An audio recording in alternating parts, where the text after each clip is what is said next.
Due to a poor harvest, our family had no income. To get through this difficult time, my mother sold me to Mr. Lee, a wealthy man in town, as a concubine. The contract read as follows. The concubine will be sold for 3 years, in exchange for 30 taels of silver. If she gives birth to a daughter, 10 taels will be awarded. If she gives birth to a son, 50 taels will be awarded. The silver was paid in full, and the transaction was complete. But later, I gave birth to a son for Mr. Lee's eldest son, yet he refused to let me go. The eldest mistress could not tolerate me and abandoned me alone when the rebel army arrived. To avoid being raped by the rebels, I tragically jumped into a well and died. If I could start over, I would never become a concubine again. From a young age, my parents told me that we farmers rely on the heavens for our livelihood. In good years with ample rain, life is easier. In bad years with little rain, life is harder. But I never imagined this year would be so difficult. The harvest was 30% lower than last year. After paying the land rent and costs, there was barely enough to feed ourselves. My younger brother is a bright student, but we can't afford the tuition for the private school, let alone paper and ink. My father has been borrowing money everywhere, and the stress has made him ill. My mother, desperate to survive, had no choice but to sell me as a concubine to the Lee family, a wealthy landowner in town. Others say that the Lee family owns thousands of acres of fertile land and amasses a fortune. Lee Yuan's eldest son, Lee Su, is a talented and handsome scholar who caught the eye of the county magistrate, who arranged for his daughter, Feng Qiuhua, to marry him. Lee Su and Feng Qiuhua were a perfect match. But after 3 years of marriage, Feng Qiuhua had not conceived a child. Mrs. Lee, the mother-in-law, could no longer sit idly by. Having no children was not a major issue in a wealthy family. But the problem was that Feng Qiuhua refused to take a concubine for the eldest son. After much delay, it became impossible to postpone any further. So she finally agreed to take a concubine. After the child was born, the silver and goods were exchanged. Only then could they part ways cleanly, with no ties left behind. Seeing that her daughter-in-law had relented, Mrs. Lee hurriedly hired a matchmaker, offering a generous dowry, and insisted on selecting a healthy, beautiful young maiden. Later, Mrs. Lee chose me, and my family was overjoyed. 30 taels of silver would be enough to buy medicine for my father, send my younger brother to school, and provide for the entire family. After entering the Lee household, I was cautious and low-key in everything I did, hoping to endure the 3 years and return home to reunite with my family. Lee Su came to find me at first, but she always kept a cold face and rarely spoke a word. If she came to my room once, she would have to spend 10 days in the eldest mistress's room. My life in the Lee mansion was extremely difficult. But gradually, Lee Su grew kinder to me, visiting more and more often. He taught me to read and write, and I became his literary companion. Looking back now, we did have a period of intense passion and deep affection. After I became pregnant, Lee Su grew even more dependent on me. When I gave birth to our son, Lee Su finally promised to marry me as his second wife, vowing to never part ways for the rest of our lives. At the time, I was blinded by love, unable to bear the thought of leaving my newborn son or the man who was my first love. So I agreed. Little did I know that this decision would lead to my untimely death. Later, Lee Su went to the capital to take the imperial exams. But Jing Wang rebelled, and the rebel troops attacked, burning and looting. The eldest mistress took the entire family to the county magistrate's office for refuge, leaving me behind. If you had just left quietly back then, it would have been fine. But you seduced the eldest master's heart. So don't blame me for being ruthless. The Li family feared Feng Qiuhua, and no one came to my aid. I did not want to be violated by the rebels. So in desperation, I threw myself into a well, hoping at least to die with my body intact. When I opened my eyes again, I was still at my mother's house, and my heart was still beating wildly. I was still alive. My father lay on the bed sighing, and my mother stood at the door with a worried expression. My aunt was talking about the matter of selling a concubine. I know my brother and sister-in-law are reluctant. But 30 taels for 3 years, if she can bear a son. That's 80 taels. Enough for everything. Zhao the matchmaker has looked at many girls, but none were suitable. Why not let Feng Jie try? The news about the Li family wanting to sell a concubine came from my aunt who had married into the town. She truly meant well. But I can't jump into the fire twice. My father coughed heavily and said, "This is out of the question. No amount of money is worth ruining Feng Jie's life." My mother said tearfully, "But your health is so poor, you can't keep going like this. My father is the pillar of our family. If he were to collapse, my younger brother and sisters would have no future. A family must make sacrifices, we must survive. In my previous life, I voluntarily offered myself to the Li family as a concubine.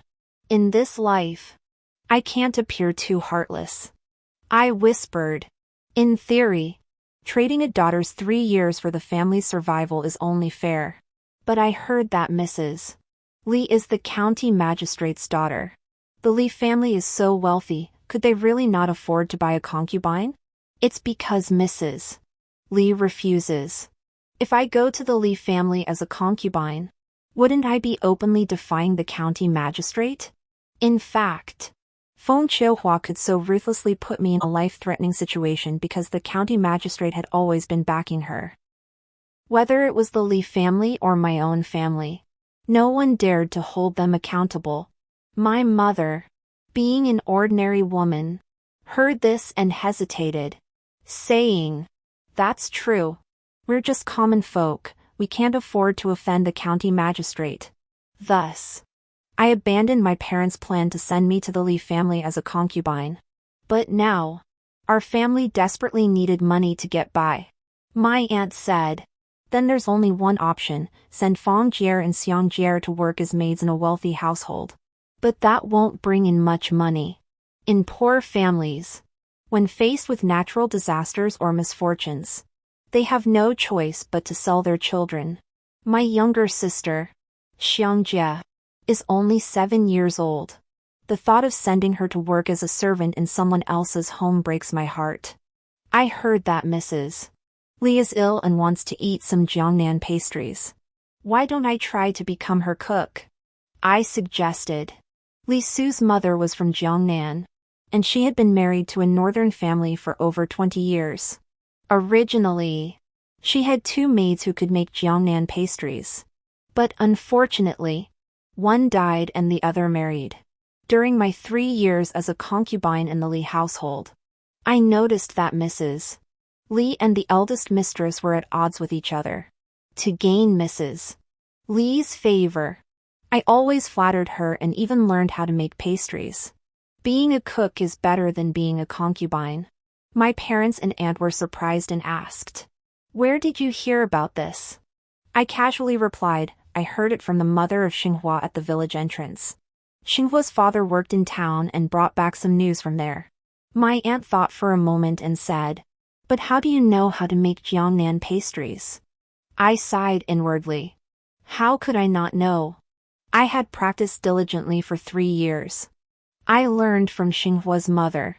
Her hometown is in Jiangnan. Seeing that my family was half believing, half doubting, I smiled slightly and said, "Auntie, just take me to try." "What if the Li family takes me? We won't lose anything." My aunt nodded. "That's true." So, my aunt took me back to town.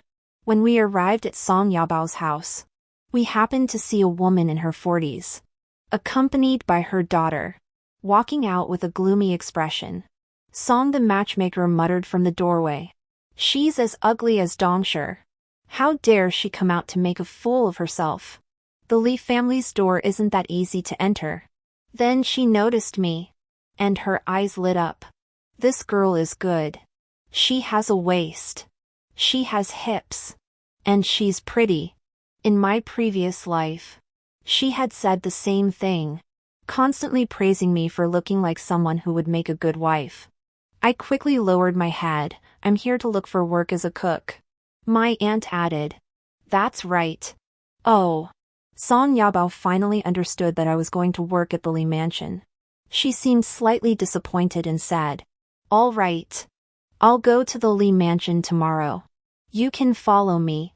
At my aunt's house. I couldn't sleep all night, thinking about having to step foot in the Lee household again. A mix of fear and complicated emotions swirled in my heart. Lee Su's deep affection and reluctance. Feng Qiuhua's jealousy and cruelty. And the child's unstoppable crying, it all felt like an endless nightmare. I really wanted to get away from these people. But if I didn't go, how could I help my family get through this crisis? So, the next morning, I followed Song Yabao to the Lee family. No matter which family hires a cook, they always have to try the food first. Under the guidance of the servants, I went to the kitchen to make a dish of crab shell pastries and a dish of cloud cake for Mrs. Lee. Crab shell pastries are golden, crispy stuffed pancakes. Mrs. Lee liked them with scallion oil and fresh meat, so I made them small and delicate, just the right size to eat in one bite. Cloud cake is all about being sweet, soft, and fragrant, with an elegant presentation. Though these two pastries look simple, they require the most skill and are Mrs. Lee's favorites. Sure enough, after the pastries were served, it wasn't long before a servant called me to the main hall, saying that Mrs. Lee wanted to see me. I suppressed my nervousness and walked over with my head bowed. Mrs. Lee looked just as she did before. In her early 40s, she still had a certain charm and appeared kind and approachable. She was very pleased with my cooking and immediately rewarded me with a gold ring, asking what else I could do. I told her everything I knew from my previous life. And Mrs. Lee was even more pleased. She turned to the matchmaker and said, That's the one. 2 taels of silver a month. This was a very generous sum. I sighed softly. As long as I worked for a year, my family would be able to survive. Just 1 year. Then, I handed the advance payment and the gold ring to my aunt. Take this back to my mother so she can buy medicine for my father. I'll send the monthly wages back on time from now on. My aunt nodded with relief. Good child. You've been a great help. I never expected that after being reborn, I would end up back at the Lee mansion. After everything was settled, I went to the kitchen to prepare the ingredients for the daily pastries. The original cook, Wang, had a sour expression, worried that I would take her job. But I only planned to stay for a year, why not try to get along with her? So I squeezed out a few tears and told Wang about my family's hardships, offering to teach her my skills gradually. Wang looked at me in disbelief. Aren't you afraid that once you teach me, you'll have no job left? I shook my head. My skills are nothing special. I just need to stay at the Lee household for a year to help my family get through this difficult time. Once I leave, you can make pastries for the mistress, and she'll never let you go. Wang was overjoyed. Sister, you're such a kind person. I said, if you truly appreciate me, teach me a few tricks along the way. I'll benefit from them for the rest of my life. Once I leave the Lee household, I might even use my skills to earn a living. In this life, I never want to be treated like a plaything or an object, forever inferior to others. Besides, in 3 years, the rebel forces will attack. I must prepare in advance to prevent another family tragedy. No problem. Wang the cook was an honest woman. In my previous life, when I first arrived at the Lee mansion, Feng Qiuhua bullied me everywhere. And the kitchen served me only leftovers. Wang the cook couldn't stand it and secretly sent me some food. I was deeply grateful for her kindness. Thus, I stayed at the Li household for a month, spending each day preparing pastries for the mistress in various ways. To avoid trouble, I kept myself covered in soot and never stepped out of the kitchen. Wang often teased me, saying, "You're such a young girl, who doesn't love flowers and makeup? Why are you so plain?" I just smiled and didn't respond. Now I need to earn money for the Li family. If I accidentally catch the eldest mistress's eye, I'll end up in the same situation again. Over the past month, Mrs. Song has come several times. But Mrs. Li wasn't satisfied with any of the girls she brought. The one Mrs. Feng Qiuhua liked, she thought was too good for her son. I knew Mrs. Li's true feelings. She had always disliked her daughter-in-law for relying on her father's position as a county magistrate to act superior at home. She also resented her for not being able to have children, which prevented her from having grandchildren. Mrs. Li's greatest desire was to find a beautiful and intelligent woman for her son, so they could share his favor. And in the future, she could manipulate them both and sit comfortably in her position of power. In the past, I had fallen into this mother-in-law and daughter-in-law conflict step by step, and eventually became deeply entangled, with no way out. Now, I can make a living with my skills, and my life is much more stable. It wasn't until over a month later that I finally saw Li Su for the first time. He was still the same, with a serious expression and proper demeanor, but he couldn't hide his charming and dashing nature. The maids and servants in the house couldn't take their eyes off him. When he saw me, he only glanced at me briefly before turning away. But I still remembered how he had once held me gently, his love unchanged. After I died in my previous life, my soul lingered in the Li mansion. I saw Li Su return home and retrieve my body from the well, holding my bones and weeping bitterly. He suppressed his grief and, after the Feng family fell from power, killed Feng Qiuhua to avenge me. After killing him, he smiled and took his own life. If it weren't for me, Li Su might have lived a better life. Mrs. Li had looked through all the women brought by the matchmaker, but none of them were to her liking. Some were not pretty enough. Others were not healthy enough. Whoever she chose in the end, I just kept my head down and worked. One day, I made some plum blossom cakes and was about to take them to the mistress. A young servant named GMO ran over and said, "Sister Feng, do you have any ready-made pastries to give the young master to tide him over?" GMO was Li Su's personal servant, so I recognized him immediately. But for Li Su, I instinctively refused. There's only some plum blossom cake left, which I made for the mistress. Wang's sister just finished steaming a tray of goose oil rolls, which are very fragrant. Take those instead. Wang, the cook, smiled and said, "That's right. I'll bring you a tray right away." GMO shook his head. "No need.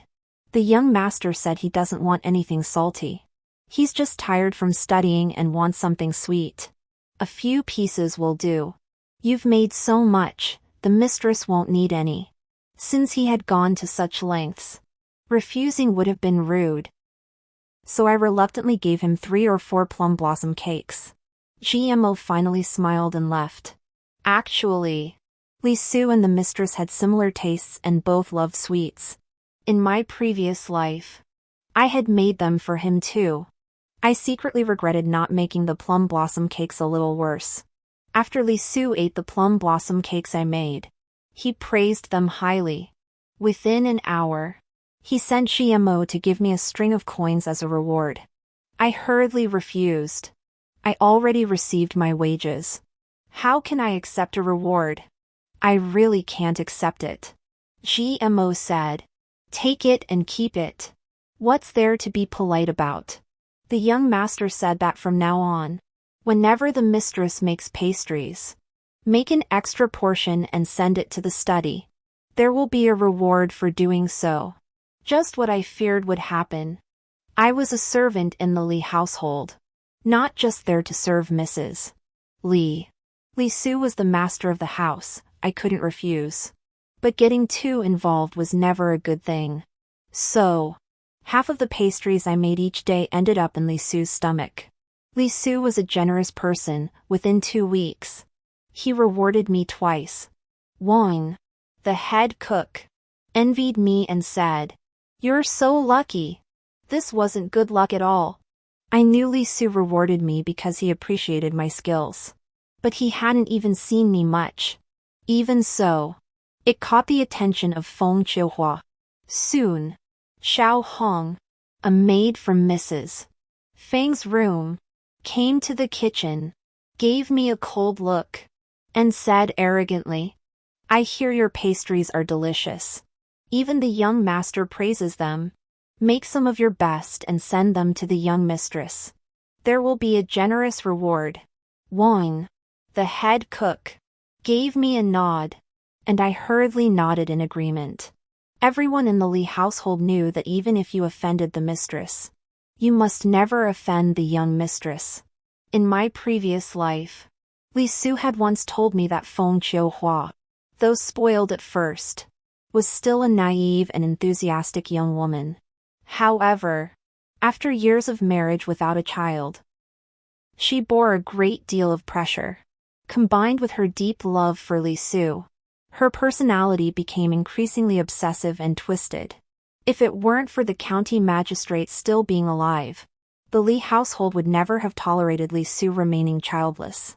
But even the county magistrate couldn't interfere with someone's desire for a son. Li Su was an upright gentleman who never indulged in extramarital affairs and had no concubines before marriage. Even so, Feng Qiuhua remained wary of all women. Now that the Li family is actively seeking a concubine, if she sets her sights on me, it would be troublesome. Thinking of this, I gradually calmed down. Things are different now. I am just a kitchen maid and have not signed a contract selling myself into servitude.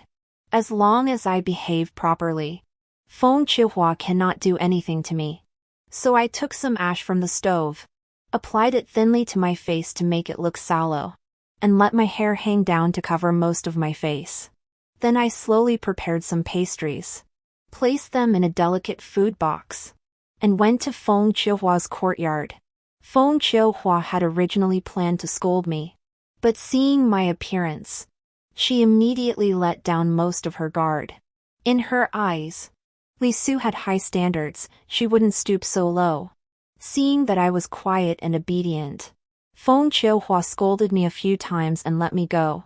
As I stepped out of her courtyard, I couldn't help but exhale deeply. This couldn't continue. To avoid any misunderstandings, I came up with a plan. I marked the pastries I made for Li Su and Mrs. Li. I made Mrs. Li's batch as usual, but I tampered with Li Su's batch. I added a little less sugar and a little more salt, adjusting the proportions carefully. It was just a small difference, but it changed the taste. Li Su was always picky, so if she didn't like the taste, she wouldn't ask for more pastries. A few days later, GMO came to tell me not to send any more pastries. I was secretly delighted, but on the surface, I pretended to be disappointed.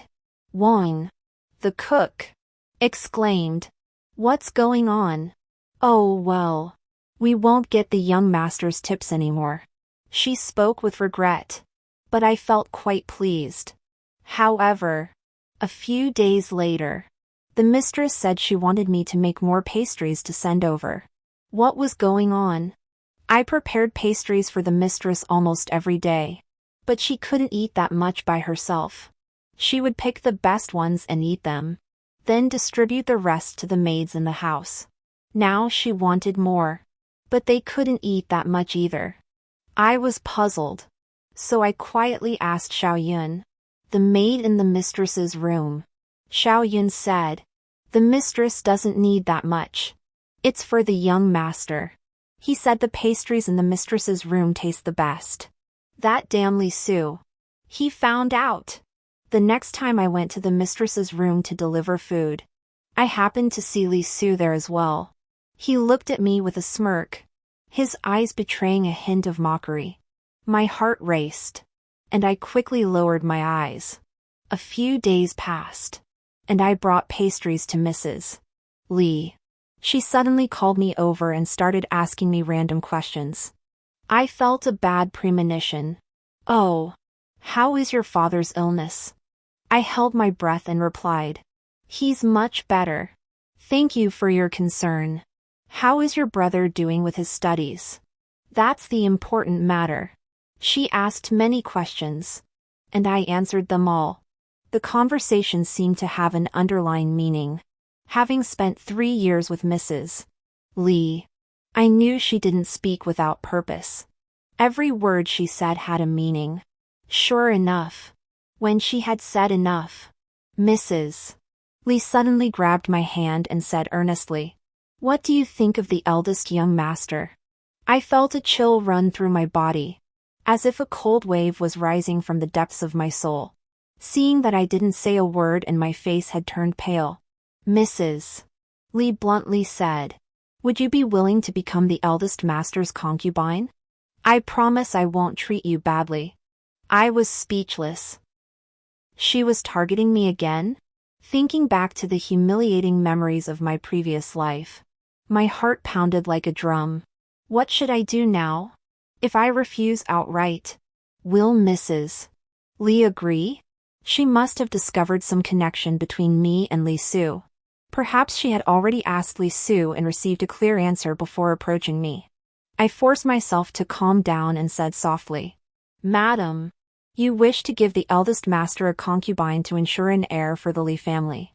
But I am a person of little fortune and misfortune. I am truly unworthy." Mrs. Lee didn't seem to mind. She smiled and said, "You've been in the Lee family for several months now. I've observed you and know you're a clever person. I understand that if one isn't desperate, no family would give their daughter away as a concubine. But I truly can't find anyone better than you." She patted my hand and said, "You are beautiful, with a good figure, and you look like you would be a good mother. I hear your mother also gave birth to a son and 2 daughters. Many children bring blessings. Here, I will give you 200 taels of silver. If you give birth to a son, there will be a generous reward. What do you say? 200 taels of silver? That was indeed much more than my worth in my previous life." I carefully considered Mrs. Lee's words and could tell she had been observing me for a long time. It seemed she was determined to have me. But I couldn't let her have her way.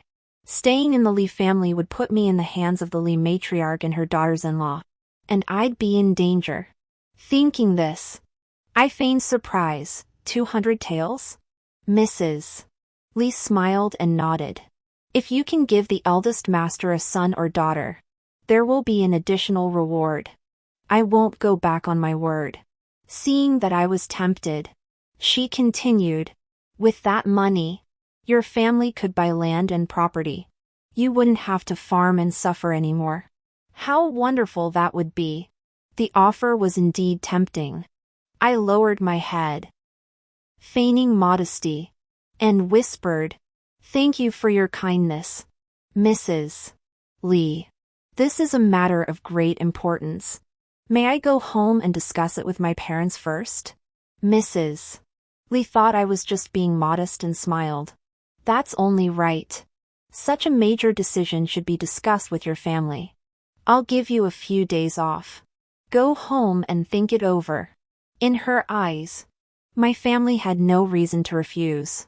I bowed to her and said, "Thank you, madam." As I was leaving, Mrs. Lee whispered, "Go home and talk it over with your parents. This is definitely a good opportunity. Although you can make pastries and make a living, you still need someone to hire you." These words contained a hidden threat. If I didn't agree, it seemed that I would lose this job. I sneered to myself. Since she had already made up her mind, I couldn't stay any longer. After returning to my room, I told Wang, the cook, about this. I'm going back to my hometown tomorrow.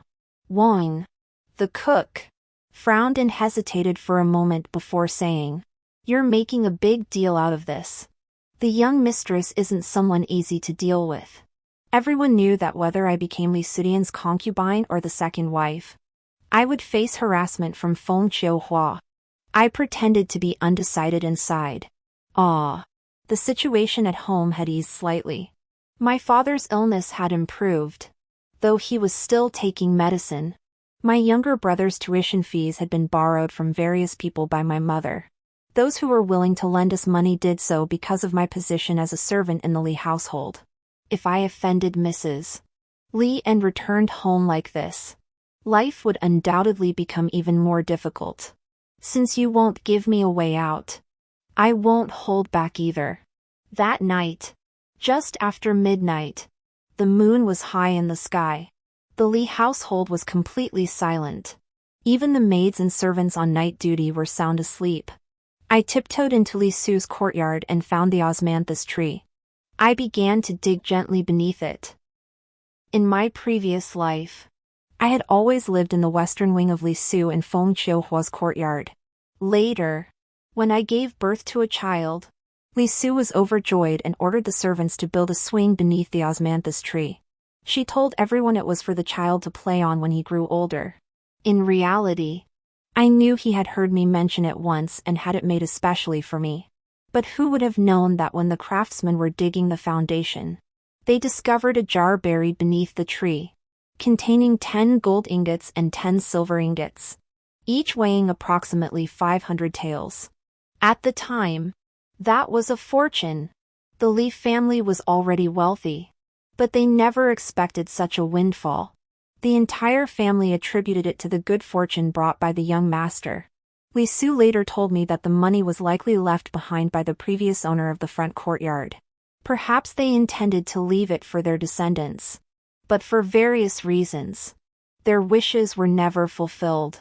Therefore, this fortune was originally unclaimed. When I came to work for the Li family, it was partly to solve my immediate financial problems, and partly to see if I could take some of it with me. Since I couldn't stay with the Li family anymore, I could only rely on it to get through this crisis. It was late at night, and I dared not make too much noise. After digging for a while, the top of the jar finally appeared. At first glance, it looked like a small wine jar. Overjoyed, I hurried to dig it out completely along the edge. Then I pried open the jar and took out all the gold and silver inside. Under the moonlight, the gold and silver ingots shimmered faintly. I was so excited that I felt an urge to take it all with me. But 1,000 taels of gold and silver weighed nearly 100 pounds. Not only would I not be able to carry it away from the Li family without being noticed, I couldn't even lift it. After thinking for a moment, I decided to take out all the gold ingots and put them into the bag I had prepared in advance. Then I put the silver ingots back and buried them again. Just as I finished, the light in the east wing suddenly came on. My whole body trembled. Had someone discovered me? I dared not move, quietly taking the shovel and gold and hiding behind a tree. Then a voice came from the east wing. "Wife, what's wrong? Did you have a nightmare?" It was Li Su's voice. "Husband, I dreamed you took a concubine, fell for her, and after she gave birth to a child, you abandoned me." Feng Qiuhua's voice was panicked and filled with sorrow. There was no sound afterward, as if Li Su had embraced her and was comforting her softly. I took a deep breath. They were a young couple with deep feelings for each other. Back then, though I had no choice, I had indeed meddled in their affairs, causing their marriage to fall apart. The hatred Feng Qiuhua felt toward me for not saving her seemed to have faded. In this life, let us simply be ordinary passers-by in each other's lives. The next morning, I got up early, wrapped the gold ingot in cloth and tied it to my legs and waist, then left the Li household openly. I would never return. The journey was exhausting. Though I was sturdy, carrying 50 pounds for several miles left me drenched in sweat by the time I returned home. My parents were surprised to see me. "Why have you come back? Did Mrs. Lee not let you work anymore?" I hugged my younger sister, Xiangjie, gave her a candy, and told her to go out and eat. Then I told my parents the truth. Mrs. Lee said that. But her daughter-in-law isn't someone to mess with. I've seen it clearly in the Lee household these past few months. No one who enters that door has an easy life. My father coughed and said, "If that's the case, don't go back to the Lee household. It'll be hard to explain later. My illness has already improved. You don't need to go out to earn money." My mother was deeply worried and said, "But your father still needs medicine. And our family owes a lot of money. If others find out you lost your job, they'll come demanding payment." She was right. Our family couldn't withstand even the slightest setback. I pulled out 2 gold ingots from my waist and said, "Father, Mother, look." My parents were startled. "Where did these come from?" I said calmly. I had planned to bury a jar of vinegar under a tree, but instead I dug up these 2 gold ingots. I dared not tell anyone, so I brought them back secretly. I once heard someone mention that the Lee family's mansion was purchased from a wealthy family decades ago, so perhaps these were left behind by the previous owners. My mother was overjoyed, secretly taking out a scale. One piece was indeed worth 50 taels, and the 2 together were 100 taels. Heavens! With this money, we've finally made it. My parents had been poor all their lives and had never seen such wealth before. Their eyes were wide with astonishment. I didn't plan to bring out the other gold ingots just yet. Although the immediate crisis has been averted, in 3 years, the rebel forces will attack, and the local villagers will all be caught up in the chaos. I must prepare in advance for this impending disaster. Mother, these gold ingots are too conspicuous. Have father take an axe to break them open, then use scissors to cut them into smaller pieces. If the Lee family investigates, we won't be able to take the blame. If the Lee family discovers them, they will certainly accuse me of theft." My mother hurriedly nodded in agreement. Then I said to my father, "Your cousin, Uncle Sun Heir, isn't he a broker in the suburbs of the capital? He is an honest and reliable man. Write him a letter and ask him to purchase some farmland in the suburbs. We don't need the best land, but it must be secure." My father looked at me in confusion and asked, "Why go to the outskirts of the capital to buy property? Our home is over 100 miles from the outskirts of the capital. Buying property so far away would be very inconvenient to manage. Moreover, the closer you get to the capital, the more expensive the land and houses become. With the same amount of money, you could buy 10 acres of good farmland here, but in the outskirts of the capital, it would be greatly reduced." I said, "Let's move the entire family there and live in the outskirts of the capital." This was a decision I had made after much consideration. If we wanted to avoid all disasters, the best way was to leave our hometown. I knew my parents didn't want to leave their hometown, but I had to convince them.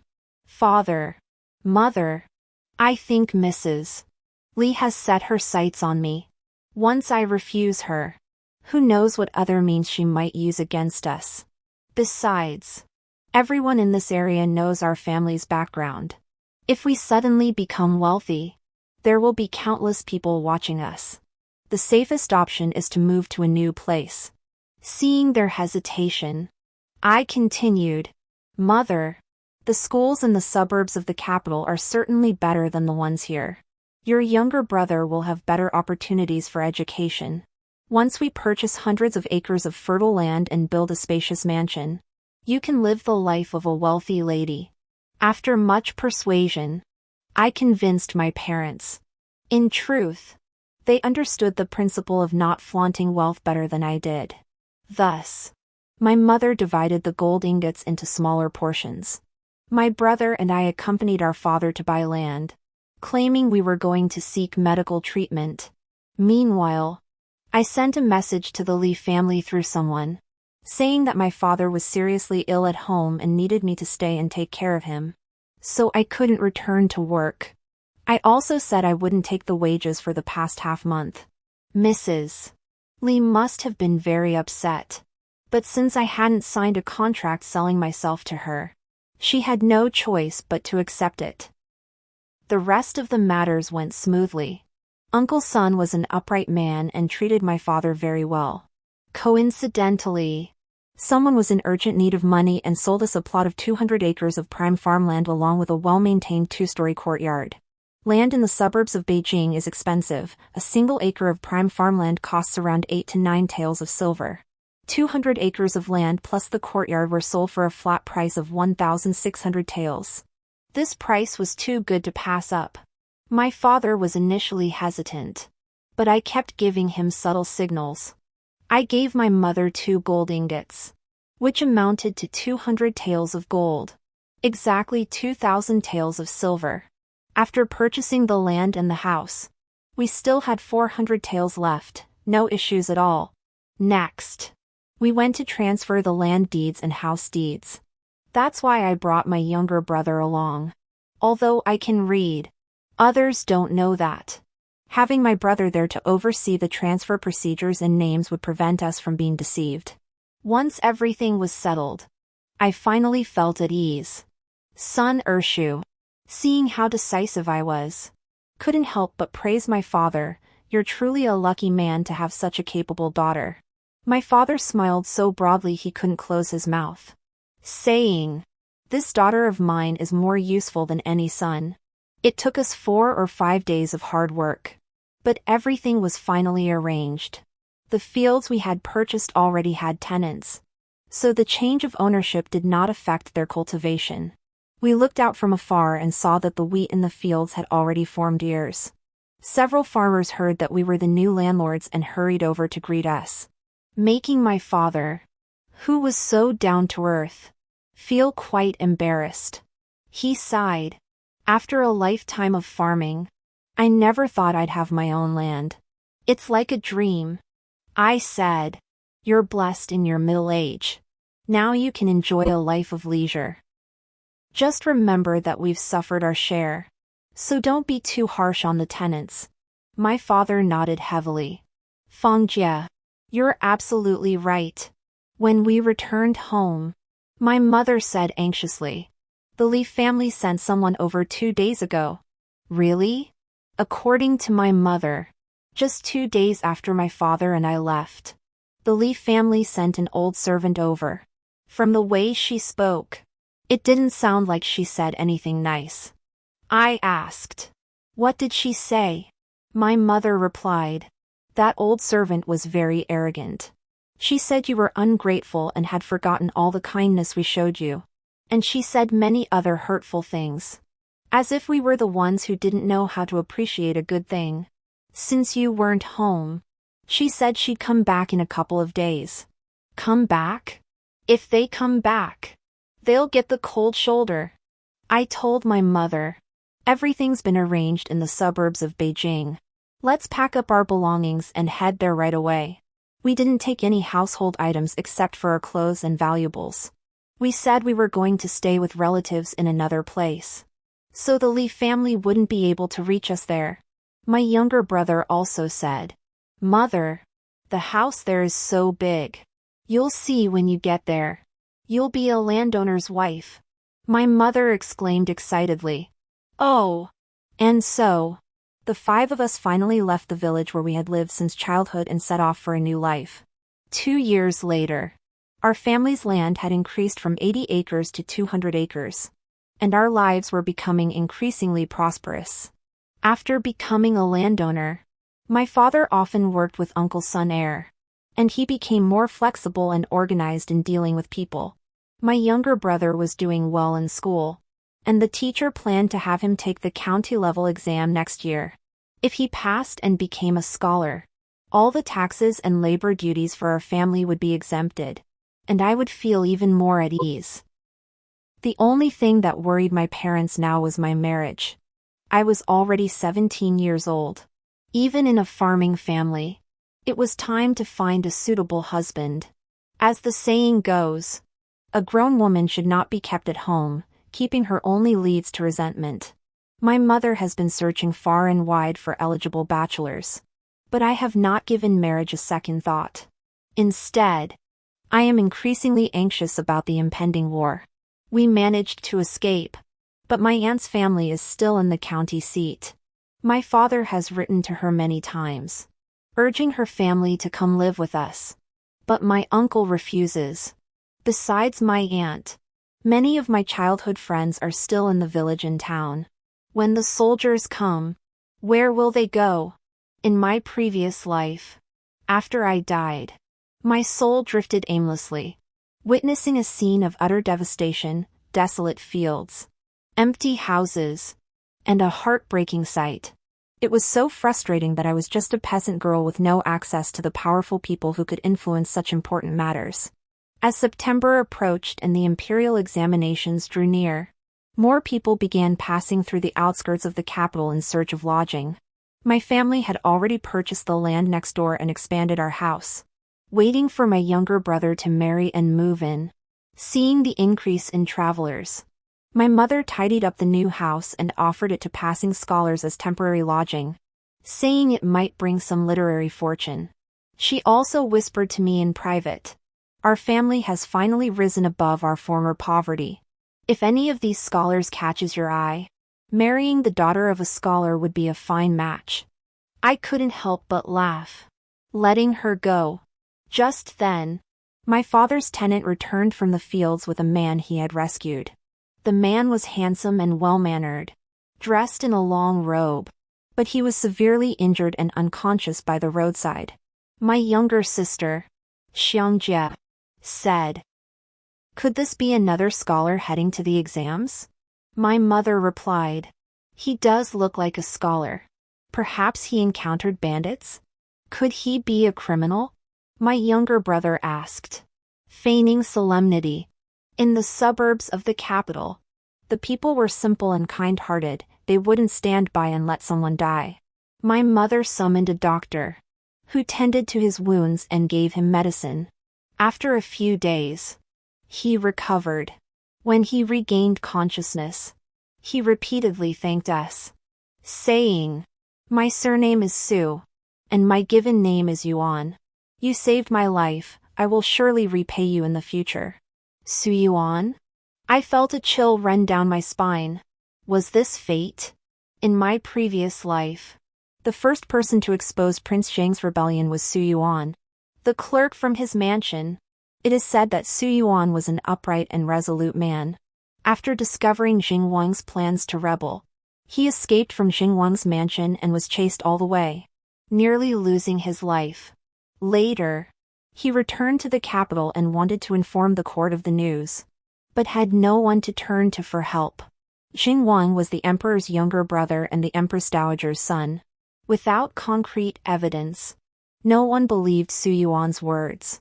Out of desperation, he went to the Ministry of Justice to beat the drum and appeal for justice. After revealing what he knew, he died from his injuries, unfortunately without receiving any attention from the Ministry of Justice. After the court suppressed the rebellion led by Prince Zheng, the emperor posthumously honored Su Yuan. And now, the very same Su Yuan is standing before me. I suppressed my excitement and said to Su Yuan, "There is no need to thank me, young master. Just focus on recovering." Su Yuan struggled to sit up. "I have urgent matters to attend to. I cannot afford to delay." I couldn't let him leave now.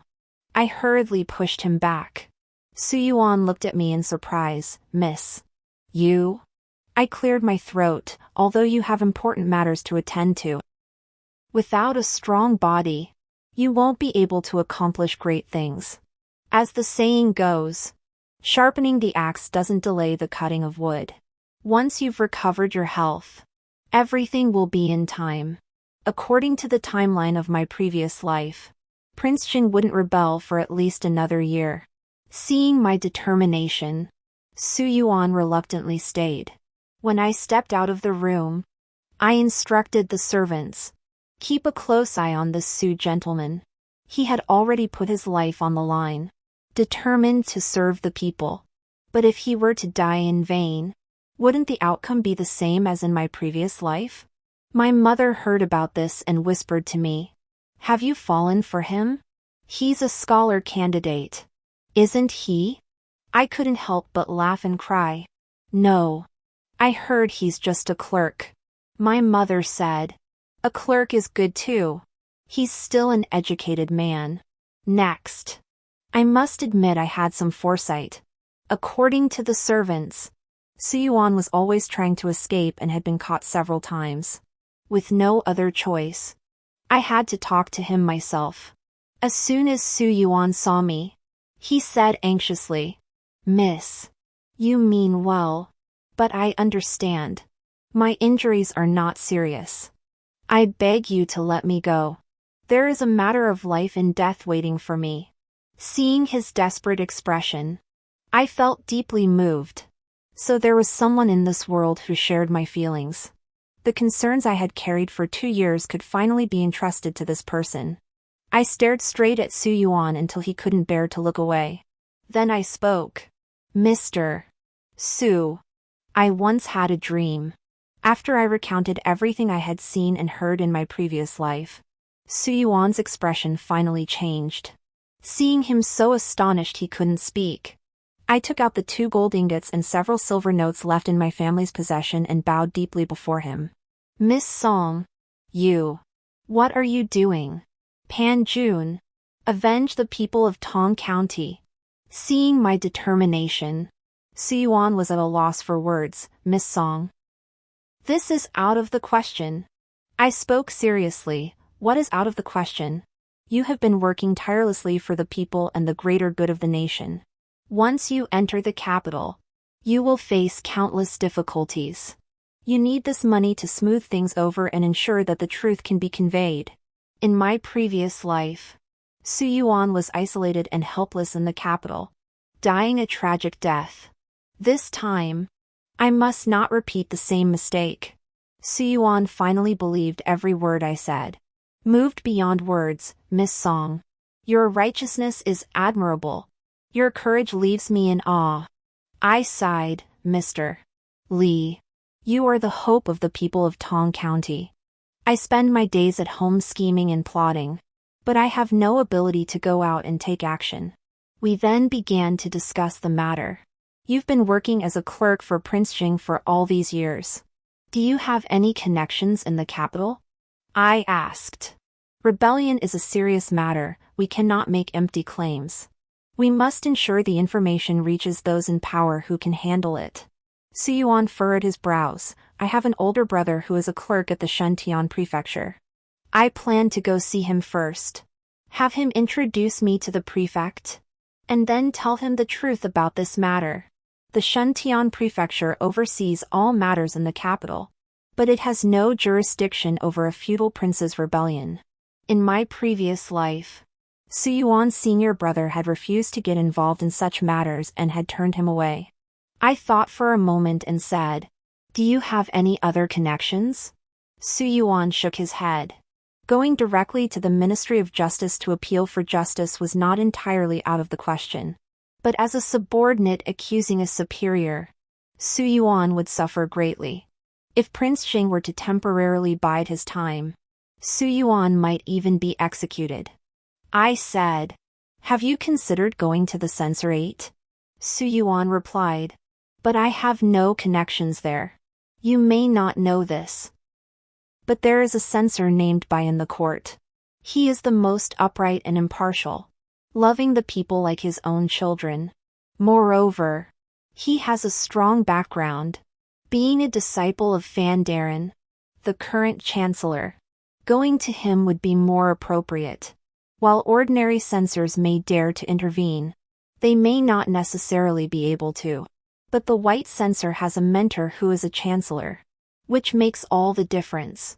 Su Yuan said, "I have heard of the white censor's name while serving at Prince Zheng's mansion, but unfortunately, no one can recommend me." I shook my head and said, "No recommendation is needed." The white censor has a habit of accompanying his wife to the Xiangwa temple to burn incense on the 1st and 15th days of each month. You can simply happen to meet him there. All this information was gathered by me over the past 2 years through the efforts of Sun Ershu and my father. I even considered disguising myself as a man to befriend by the imperial censor. But I had no credentials to earn anyone's trust. But Su Yuan was different. He was already part of Prince Zheng's household. After hearing my words, Su Yuan was enlightened. "Miss Song, you are truly a heroine." I laughed. "I'm just talking big. Now it all depends on you." Su Yuan felt a little more at ease after hearing my words. Now that it was just past the 15th day of the month, even if he entered the city, it would be useless. It would be better to stay for a few more days and recover his strength. Seeing that Su Yuan had taken my advice, I finally breathed a sigh of relief. 2 days later, at dusk, 2 scholars came to ask for lodging. I came out of Su Yuan's room and happened to meet one of them face to face. It was Li Su. Yes. Li Su had also gone to the capital to take the imperial examinations and had passed as the 12th candidate in the 2nd class. Unfortunately, I didn't wait for him to return and died in the dry well. All this time, my mind had been on Su Yuan and Prince Zheng's plot to rebel, and I had forgotten that an old friend was coming. Li Su was also quite surprised to see me back at the Li family's house. He had never spoken a word to me, but I could see in his eyes that he had a little bit of affection for me. Back then, when Mrs. Li forced me to sell my concubine, she must have gotten permission from Li Su. 2 years have passed, and I've long since put those matters behind me. I wonder, has he sold his concubine? Has another woman already borne him children? Though my thoughts were racing, in reality, it was only a moment. I glanced at Li Su, then lowered my head, wanting to leave. But Li Su called out to me, "Fong. Miss Song. It's been a long time. Can we talk for a bit?" I paused for a moment, then nodded. After being away for so long, I also wanted to know what he wanted to say. Li Su asked the scholar who was traveling with him to go back to the room first to settle in, then stood in the courtyard and said, "Miss Song, you've moved here?" I nodded. "We offended Mrs. Li, so we couldn't stay in our hometown. I wonder if they sent anyone to cause trouble later." Li Su's expression grew somber. "After you left, I went to your house. I wanted to give you last month's wages and tell you not to worry. I did intend to take you as a concubine, but I never meant to force you. So that was it. We're doing well now. You can rest assured." "Master Li," I said. Li Su gave a faint smile. "Seeing you both doing so well makes me happy. Actually, back then, it's fine to say now. The first time I saw you, I felt a sense of familiarity. I even dreamed of some things. When my mother asked me, I thought you were willing. Later, I went to find you because I wanted to say that if you didn't want to be a concubine, I would marry you as a proper second wife and protect you for a lifetime of wealth and honor." After Li Su and I met, did he perhaps be influenced and recall fragments from his previous life? Regardless of his thoughts, I have already let go of the past. "Master, whether it's being sold as a concubine or marrying as a second wife, I refuse. As the mistress said earlier, no daughter from a good family would ever agree." Li Su's face paled, and he gave a self-deprecating smile. "Yes. Given your family's current circumstances, you wouldn't want to either." I shook my head. Even when my family was struggling, I didn't want to. "Actually, I've always wanted to ask you a question." Li Su's eyes flickered. "Please ask." I stepped back and said, "According to the laws of our dynasty, one may take a concubine only after turning 40 and having no children. You and the young mistress are only in your early 20s. Why the rush?" For some couples and the common folk, even if they have no children, they can adopt a child from the same clan to carry on the family line. These words had been bottled up inside me for a long time. If a couple has no children, does that mean they have to find someone else? Li Su remained silent. I said solemnly, "The only one who can protect the young mistress from the wind and rain is you." But he had never made any effort for Feng Qiuhua. He clearly had the means to resolve the issue of having no children. Yet he allowed the elders to pressure his wife. In the previous life, if Feng Qiuhua had spared my life, her own life would have been very difficult. Without children or favor, she would have ended her days in loneliness and misery. On the surface, it seemed like two women were fighting for their lives. But in reality, it was all because the men were useless. Hearing this, Li Su's face turned pale, and she said nothing more, hurrying away. After Li Su left, I turned to go back as well. Suddenly, I heard a cough. It was Su Yuan eavesdropping from the corner. I was surprised and said, "Don't look where you shouldn't. Don't listen where you shouldn't. Have you forgotten your manners, young master?" Su Yuan's face flushed slightly, and he bowed to me, saying, "Miss Song, is this the man from your dreams?" There was no harm in admitting it, so I nodded. "That's him." Seeing my openness, Su Yuan seemed a bit awkward. After a moment, he asked, "This man, isn't he the son-in-law of the county magistrate of Tongzhou?" "That's correct." Su Yuan sighed. "That explains it. I once saw him with Feng, the county magistrate, at the prince's mansion." I was startled. This statement was intriguing. If Feng, the county magistrate, was a man of Prince Sheng, why was Tong County massacred? He could have simply let the rebels pass without lifting a finger. Su Yuan seemed to have read my mind and said, "Tongzhou has 2 granaries. Enough to supply an army for its departure." Granaries. So, Magistrate Feng intentionally let the rebels in, supplied them with provisions, and let them burn, kill, and loot, all to sustain the army? If Prince Jing succeeded, he would have been a loyal follower. If Prince Jing failed, he could remain uninvolved. What a ruthless man. In the previous life, Prince Jing also failed, yet he left the once prosperous land in ruins. However, Feng Xianling was not implicated. It was only after my death that Li Su uncovered evidence of his treason and had him executed. What role did Li Su play in all of this? Did he know about all of this? I exhaled deeply. He must have known. Li Su's journey to the capital for the imperial examinations might have been to assist Prince Jing in his schemes.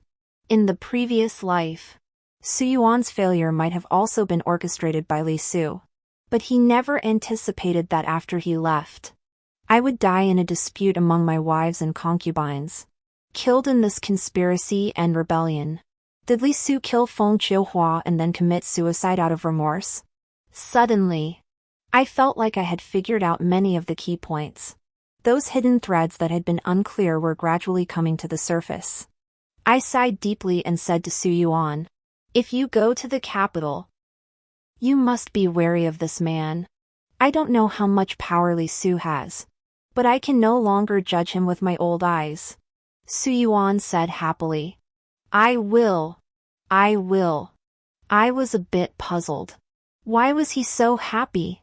The next day, Li Su didn't say goodbye to me and left in a hurry with the scholar who was traveling with him. A few days later, Su Yuan also set off as planned. Before leaving, he hesitated, thought it over carefully, and finally couldn't help but say, "The journey ahead is fraught with danger and countless hardships." But, after saying that, he looked at me with pleading eyes. I felt like laughing, but I just raised my eyebrows and looked back at him.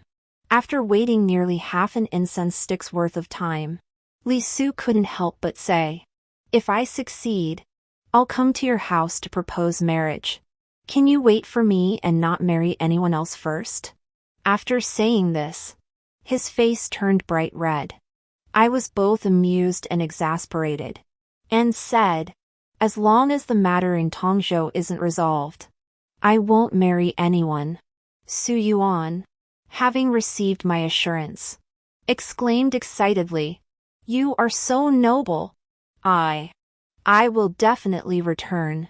Watching his departing figure, I silently prayed to the heavens and the gods to protect him, hoping that Su Yuan's journey would go smoothly and that he would rescue the suffering people. Over the next year, Su Yuan did not send any news. I knew that before he succeeded, he dared not contact me, fearing he might drag me into trouble. I also didn't know if he had managed to meet Bayusher. This matter was of great importance. Even Bayusher's teacher, the current regent, would need to plan carefully. In my opinion, Xing Wang's intentions were not unnoticed. It was just that the current emperor was a filial son, and no one dared to risk offending the Empress Dowager. Though dangerous, this was also an opportunity. If we can uncover Prince Zheng's plot in advance and prevent a military conflict, it would be a great achievement in the emperor's eyes. How to handle this matter better is now up to us scholars. Half a year later, it was the Empress Dowager's birthday. In previous years, the feudal princes only needed to send birthday gifts and send their crown princes to the capital to celebrate. But this year, the emperor showed extraordinary grace and specially summoned Prince Xing back to celebrate the Empress Dowager's birthday. On the surface, this was the emperor's favor. The Empress Dowager had not seen her youngest son for many years and would certainly be delighted. But what about Prince Xing? He was about to rebel. How could he possibly come to the capital alone? A man with ulterior motives would only worry that this was a trap. I have a strong intuition that this is the emperor testing Prince Xing. If Prince Xing comes openly and honestly, the emperor's suspicions toward him will weaken. If he hesitates and dares not come, the emperor will certainly intensify his suspicions. I waited for several days, my heart burning with anxiety, and I asked my father to inquire daily. My father found it odd that a young woman like me would be so interested in such matters. Half a month later, I finally heard that Prince Xing had fallen ill, quite seriously, so he only sent over a dozen cartloads of birthday gifts, but did not come himself. I exhaled deeply. That's good. That's good. If he had come, I would have been worried. Prince Zheng's failure to enter the capital was a very important signal. Soon after the Empress Dowager's birthday banquet, Prince Xing was stripped of his title and summoned to the capital for trial. Su Yuan and his allies must have won. Because Prince Xing had failed to successfully rebel, Prince Xing was punished and became the topic of conversation among the common people. What they didn't know was that a military disaster had quietly been averted. As an onlooker, the weight on my heart that had been there for years finally lifted. Su Yuan truly did not disappoint me. When I met him again, he had been awarded the position of Magistrate of Tongzhou for his role in reporting the rebellion. He formally proposed marriage to my parents and returned the gold ingot I had given him years ago, now housed in a beautiful wooden box.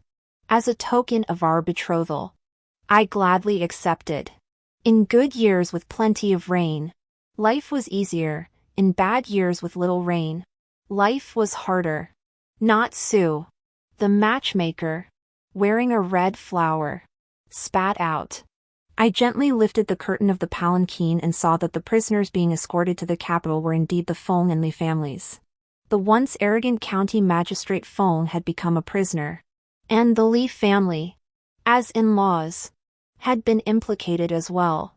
Everyone was disheveled and destitute, and Feng Chihua was pale as a ghost, seeming to have only a faint breath left. People around us pointed and whispered, "What crime did they commit? They must not be good people." I instructed the matchmaker, "Let's wait until they've passed before we leave." The matchmaker smiled. The young mistress is right.